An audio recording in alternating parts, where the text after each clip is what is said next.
The eternal problem for scholars, of course, is reconciling these associations with high-ranking Romans at such an early stage of its development.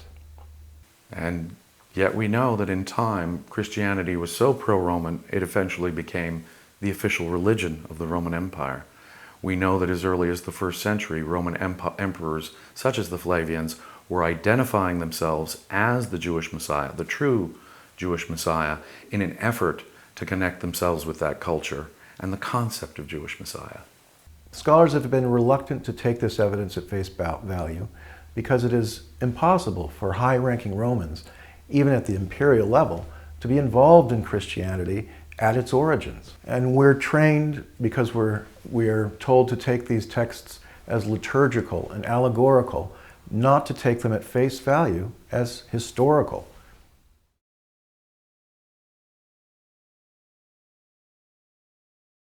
One of the things that has helped scholars become convinced that some of the letters attributed to Paul in the New Testament could not have been written by an actual historical Paul is that some of those letters, such as Timothy and Titus, refer to organizational matters with the church.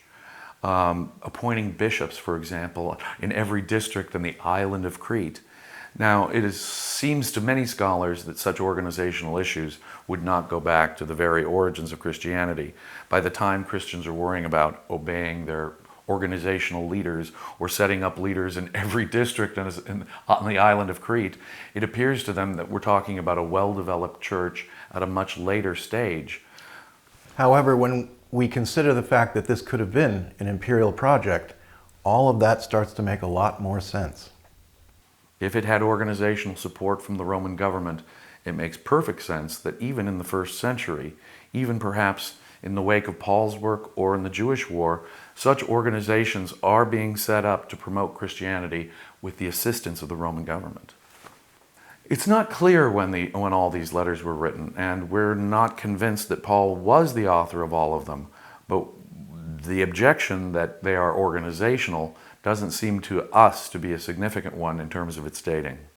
Most scholars have come to the conclusion that at least 7 of the letters attributed to Paul could not have been written by Paul.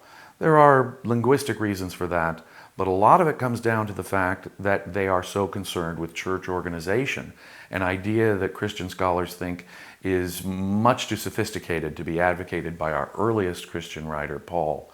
And so most scholars place those letters into the period after the Jewish War. In fact, some of them place them into the 2nd century. They seem to be so organizationally sophisticated. But an early organization of the church does suggest an imperial sponsorship of that project.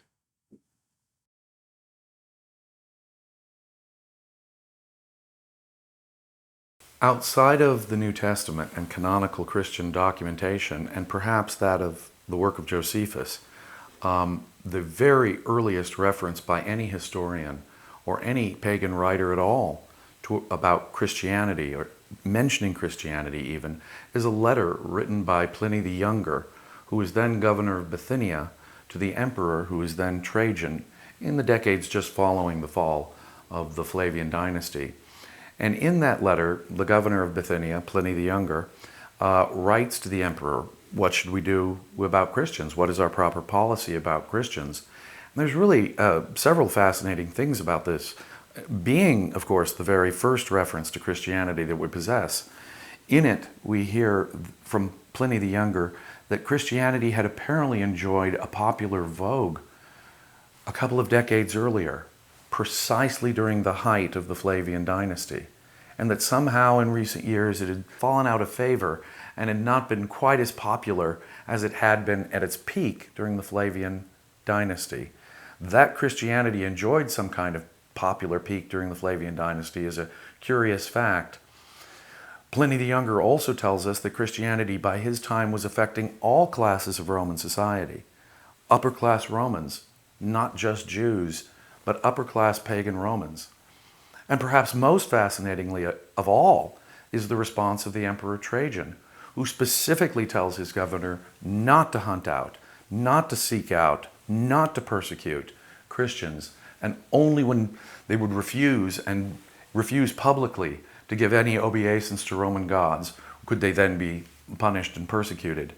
And at this point, it's not quite clear if Christians were even unified on that point. And it's not quite clear that Pliny was completely aware of the two different kinds of Christians. Were these the Christians that were troublemakers back in the day? Or is this a different kind of Christian? The fact that the emperor at that time, the Emperor Trajan, would give such deference to these new Christians expresses some kind of an imperial sympathy for them, which could, of course, suggest their Flavian origin.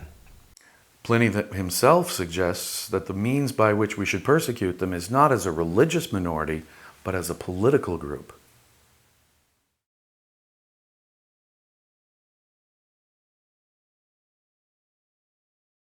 Of course, as time went on, any connection to the Flavians was unnecessary for the Romans, even though it still served important propagandistic purposes in pacifying and assimilating rebellious or Messianic Jews.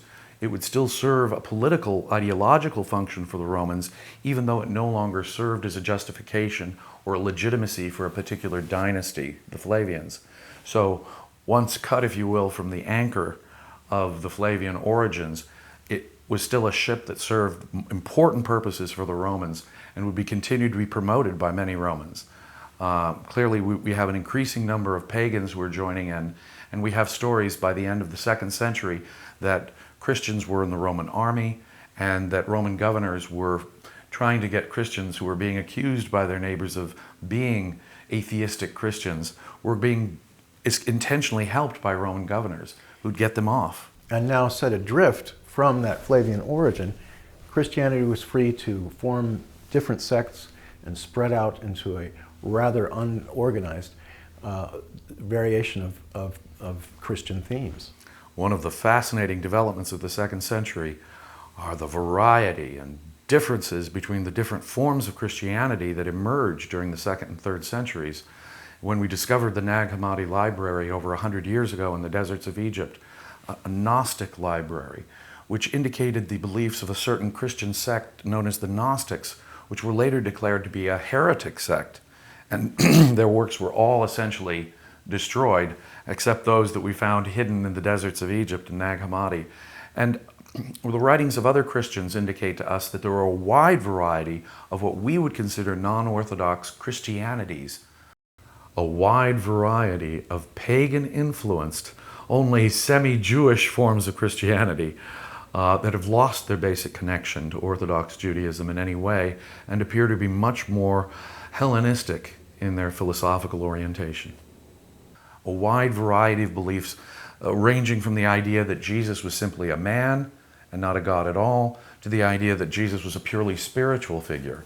But this wide variety of Christianity, that a sort of renaissance in Christian literature occurred in the 2nd and 3rd centuries.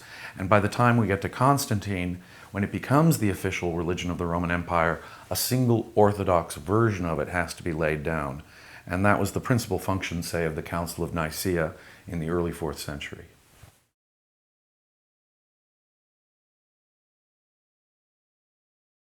It should be noted that scholars, as we discovered through the course of our investigations, have come to the conclusion that even material in the New Testament is in effect fraudulent. It claims to be written by St. Paul or written by a certain author, and scholars have come to the conclusion that it was not. This material is known as the pseudo-epigrapha, the falsely attributed, the falsely signed, if you will, material. But we know of many more instances of Christian literature being ascribed to first century Christians that simply could not have been written by first century Christians. Gospels of Peter and pseudo-Clementine literature ascribed to this Clement of Rome that couldn't have been written by this Clement of Rome in the 2nd century. Correspondence between the philosopher Seneca and St. Paul, who were contemporaries, but we know it to be a later Christian forged correspondence. And so these Gnostic Gospels, these other Gospels, even material in our canonic New Testament today is falsely attributed to an author or simply could not have been written by the first century authorities that it claims to have been written by. It's fascinating that they, in those times, felt the freedom to be able to be completely creative about these scriptures, and were able to improvise in so many different directions that would ultimately have to be reconciled at the Council of Nicaea. And we know that the Gospels themselves, possibly even the letters of Paul, underwent a continued process of editing and redaction for at least a century or more after they could have been written. And so our first complete versions of books of the Bible are in fact much older than the first or early second century. I believe our oldest complete version of any book of the Bible is a version of the Gospel of John that can be dated to the late second century at the earliest. So there was at least a century or more of continued editing and redaction that would fine-tune Christianity and get it more and more in line with these pagan and pro-Roman intentions. Yes, creativity in the composition of the various documents found in the New Testament has been given several explanations, I think all of which may have had some basis in reality. Faithful, devout Christians would have supernatural visions or psychological experiences in which they themselves believed they were getting a communication from Christ Jesus, which would guide their own writing. Paul tells us himself that he had such visions in his letters in the New Testament. So that sort of creativity might be seen as pious fraud, if you will.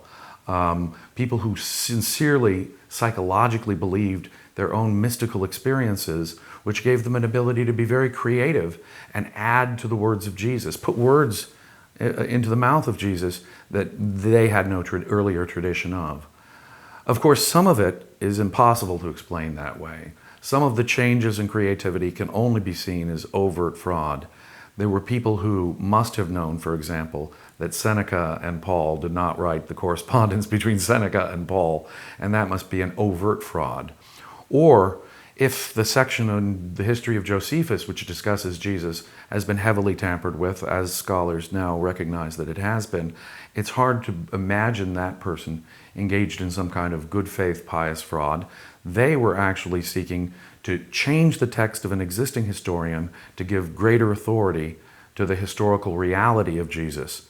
Very curious that even at that late date they should feel the need to give greater historical reality to Jesus.